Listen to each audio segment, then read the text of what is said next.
So now that we have our first step test created, what we're going to do is take this and simply place it on the scanner in the top right-hand corner. And then inside of the Epson scanner software, we're going to first do a preview just so we can define where the area of the image is. And all this extra room around here we don't necessarily need, so I'm going to come in kind of tightly so that we have just the area of the step test for our scan. Okay, and then as we go over here into the main window,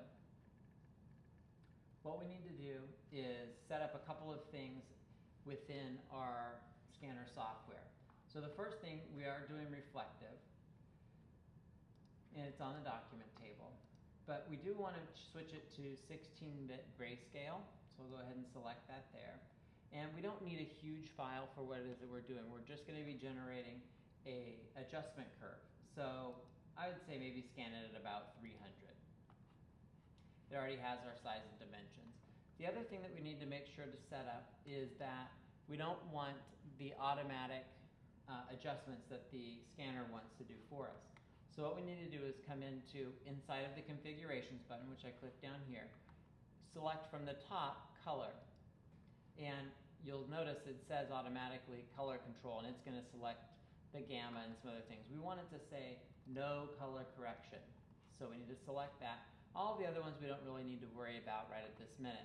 So then we'll go ahead and say okay. And so once we have those things selected, we can choose where we want the file to be saved at.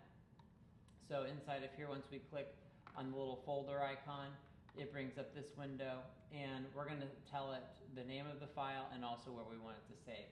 So currently it's saving just to the desktop, so I'm going to say choose, and I've already put in a USB stick, so I'm going to go ahead and select that instead, and that's going to be the place that I'd like it to save.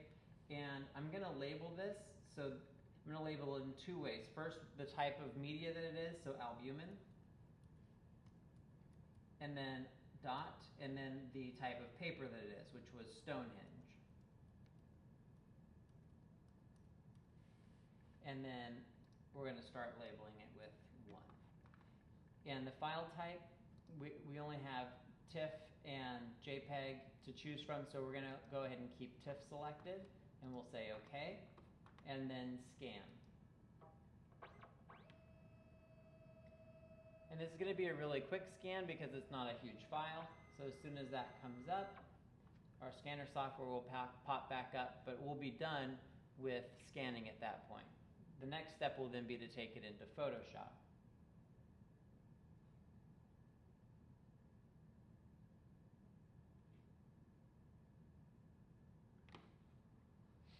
So there we go, and if we look by list, the most recent file there is our step curve, which is Albumen Stonehenge.